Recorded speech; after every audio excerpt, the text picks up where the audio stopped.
Hello students, welcome back. हमने अपनी पिछली वीडियो में पढ़ा था शारा आकाश के पूर्वार्ध भाग के बारे में। आज हम पढ़ेंगे शारा आकाश के उत्तरार्ध भाग में सुबह, जहां पर हम 1 से लेकर 6 दृश्य तक पढ़ेंगे। क्या है? सुबह समर उठा तो वह बहुत प्रसन्न था। उसे लग रहा था कि आज सूरज नई खुशियां लेकर आया है। उसे ऐसा लग रहा था कि जिंदगी में पहले ऐसी सुबह कभी आई ही नहीं थी। पहले समर जब भी प्रभा को याद करता था तो उसके हृदय में जो है वह आग लगने लगती थी, परंतु आज जब भी समर को प्रभा की याद आ रही है तो उसके चेहरे पे खुद ब खुद मुस्कान जो है वह आ जा रही है। समर को पोस्ट कार्ड वाली बात याद आती है कि प्रभा ने कहा था कि उसे एक पोस्ट कार्ड चाहिए। वह उसी समय घर से बाहर निकल जाता है दिवाकर के यहाँ। जब समर दिवाकर के यहाँ पहुँचता है तो दिवाकर कहता है कि तुम इतनी सुबह आ गए, 7 बजे ही। तब दिवाकर समर को बताता है कि समर, माता जी का आज मुंह जो है फुला हुआ है कल सिनेमा जाने की बात पर। समर के दिमाग में सिर्फ प्रभा ही चल रही थी। दिवाकर कहता है कि मेरे चचेरे भाई आने वाले हैं। समर और दिवाकर के बीच संस्कृति को लेकर बात होती है। समर यहाँ पर दिवाकर को समझाता है कि रहन सहन, वस्त्रों या विचारों की एक संस्कृति होती है। हम लोग अपनी संस्कृति का अध्ययन नहीं करते हैं। फिर समर को याद आता है कि उसे प्रभा के साथ जो अशिष्ट व्यवहार किया था, जो समर ने प्रभा को थप्पड़ मारा था, वह बात जो है उसको याद आ जाती है। फिर समर ने दिवाकर से 2-4 पोस्ट कार्ड मांग लिए। उसके बाद समर दिवाकर से कहता है कि अब तो 150 रुपये की नौकरी मिल जाए तो अच्छा है। तभी समर दिवाकर को बताता है कि प्रभा आ गई है। उसके बाद जब समर घर जाता है तो बाबूजी गुस्सा होते हैं, तो समर उन्हें बताता है कि वह दिवाकर के यहाँ गया था नौकरी की बात करने। उसके बाद बाबूजी का गुस्सा जो है वह थोड़ा शांत हो जाता है। समर खाना खाने लगता है। तभी उसे अचानक दिखता है कि प्रभा की धोती जो है वह फटी हुई है। फिर वह सोचता है कि मैंने कभी यह सब चीज़ें क्यों नहीं सोची कि प्रभा को भी किसी चीज़ की ज़रूरत होती होगी। भाभी के पास तो 2-4-6 धोती तो ज़रूर ही है।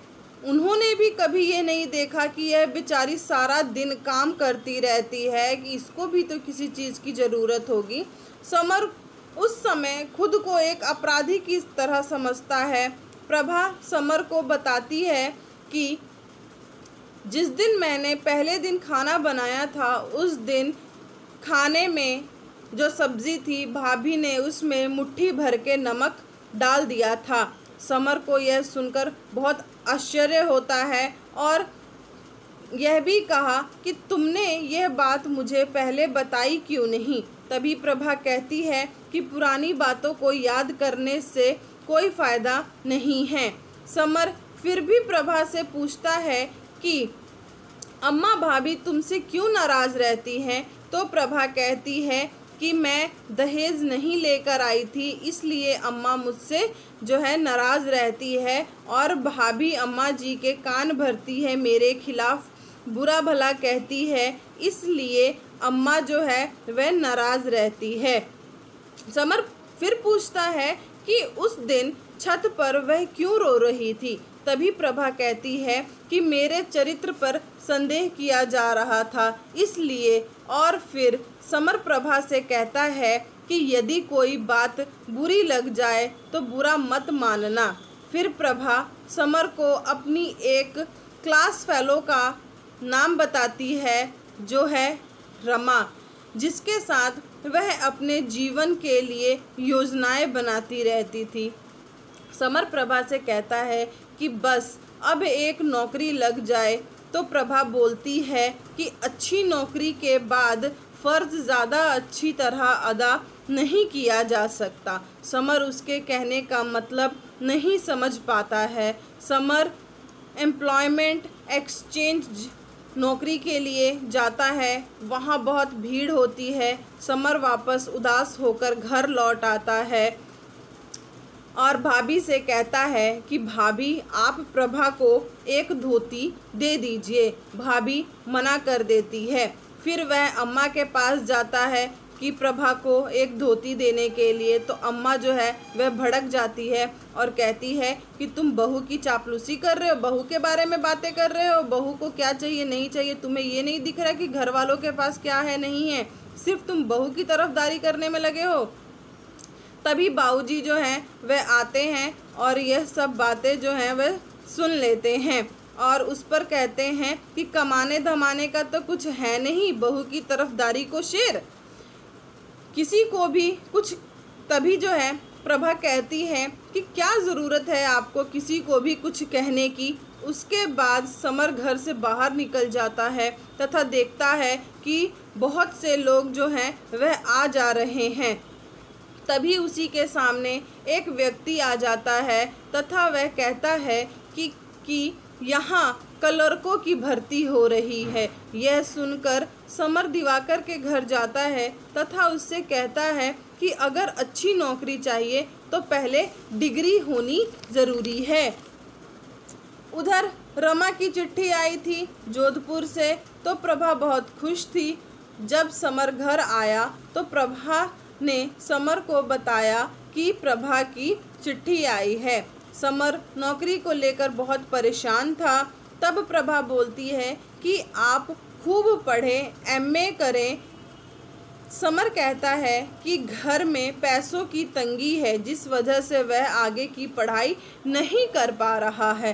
प्रभा समर को हौसला देती है और फिर समर जो है अगले दिन दिवाकर के घर जाता है। तो दिवाकर समर को कहता है कि मेरे चचेरे भाई आए हुए हैं जिनका नाम है शिरीष। वह अपनी बहन का इलाज करवाने के लिए यहाँ आए हैं। उसे हिस्टीरिया का दौरा पड़ता है, उसे मेंटल हॉस्पिटल में भर्ती कराना है। उसके पति जो हैं वह पति और ससुराल वालों को लेकर इतनी ज़्यादा परेशान हो गई है कि उसे मेंटल हॉस्पिटल में भर्ती करना पड़ेगा। उसके बाद शिरीष भाई साहब जो हैं दिवाकर और समर को अपनी जीवन की सारी बातें जो हैं बताते हैं तथा वह यह भी बताते हैं कि सरकारें हिंद में 150 रुपये में क्लर्क हैं। समर ने दिवाकर से कहा कि उसे भी कहीं नौकरी दिलवा दें। तुम अपने शिरीष भाई साहब से बात करो कि उसे भी वह कहीं नौकरी दिलवा दें। सांझ हो गई थी, चारों तरफ हलचल थी। वहीं घर पर अमर ने रोटियों में घी कम लगने के कारण प्रभा से अनबन हो रही थी। तभी जो है अमर कहता है कि समर भैया को आप रोटी में घी लगाकर देती हो और उसे नहीं। इस पर समर जो है वह सारी बातें सुनता है और पीछे से अमर को लात मारता है। अमर जो है खाना पटक कर बाहर चला जाता है और ज़ोर ज़ोर से रोने लगता है। अम्मा अमर की तरफदारी करती है। अमर और समर के बीच में तन जाती है जिस पर अम्मा जो है रोने लगती है। समर अम्मा को बहुत कुछ सुनाता है और जितनी भी बातें जो हैं जो प्रभा के बारे में होती हैं वह सारी बातें अम्मा को वह याद दिलाता है और उसके बाद जो है घर से बाहर चला जाता है और रात को फिर 10 बजे घर आता है।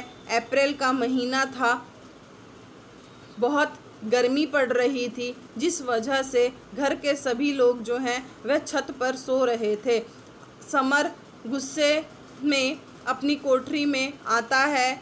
फिर प्रभा उसके पास जाकर कहती है खाना खाने को। तो समर प्रभा से पूछता है क्या तुमने खाना खाया? तो प्रभा जो है कहती है कि नहीं। उसके बाद समर जो है वह रोने लगता है और कहता है कि बताओ प्रभा हम क्या करें, कहाँ चले। अगले दिन दिवाकर समर को कहता है कि एक नौकरी है पर दूसरे छोड़ पर, जहाँ तुम रहते हो वहाँ से दूसरे छोड़ पर एक नौकरी तो है, पर शर्त क्या है कि तुम्हें 3rd ईयर में दाखिला लेना होगा तभी तुम्हें ये नौकरी जो है मिलेगी। वह नौकरी क्या थी? एक प्रेस में प्रूफ रीडिंग का काम है। सुबह 5 बजे से 11 बजे तक का टाइम है और 75 रुपये महीना जो है वह तुमको मिलेगा। समर ने हाँ कह दिया नौकरी के लिए। प्रभा ने जब यह सुना तो वह बहुत खुश हुई। दिवाकर ने समर को यह भी बताया कि तुम 4:30 बजे से 4:45 बजे के बीच में जो है एक गाड़ी जाती है जो कि सीधा प्रेस को जाती है। समर ने प्रभा के लिए इसी खुशी के मारे धोती खरीदी। उसको हुआ कि अगर मैं ये धोती प्रभा को दूंगा तो माँ और भाभी जो है वह गुस्सा हो जाएंगी, इसलिए वह धोती जो है माँ के हाथों में देता है और माँ कहती है जिसके लिए लाया है उसी को ले जाकर दे दे, उसी को ले जाकर दे दे। उसी दिन रात को खाने पर समर अपने बड़े भाई और अपने बाबूजी को बताता है कि उसे 3rd ईयर में एडमिशन लेना है। घर वाले पैसों का रोना रोने लगे। प्रभा धोती लाने से नाराज़ भी थी और खुश भी थी।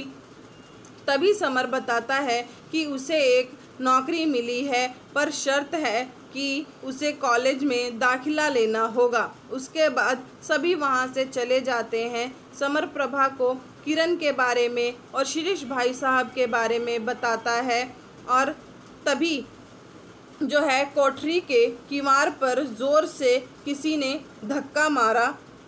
पता चला वह बाबूजी थे। तभी वह चिल्ला पड़े, जवानी हमें भी आई थी, पर ऐसी नहीं कि ना दिन देखो ना रात, जब देखो बहू को लिए पड़े रहते हो।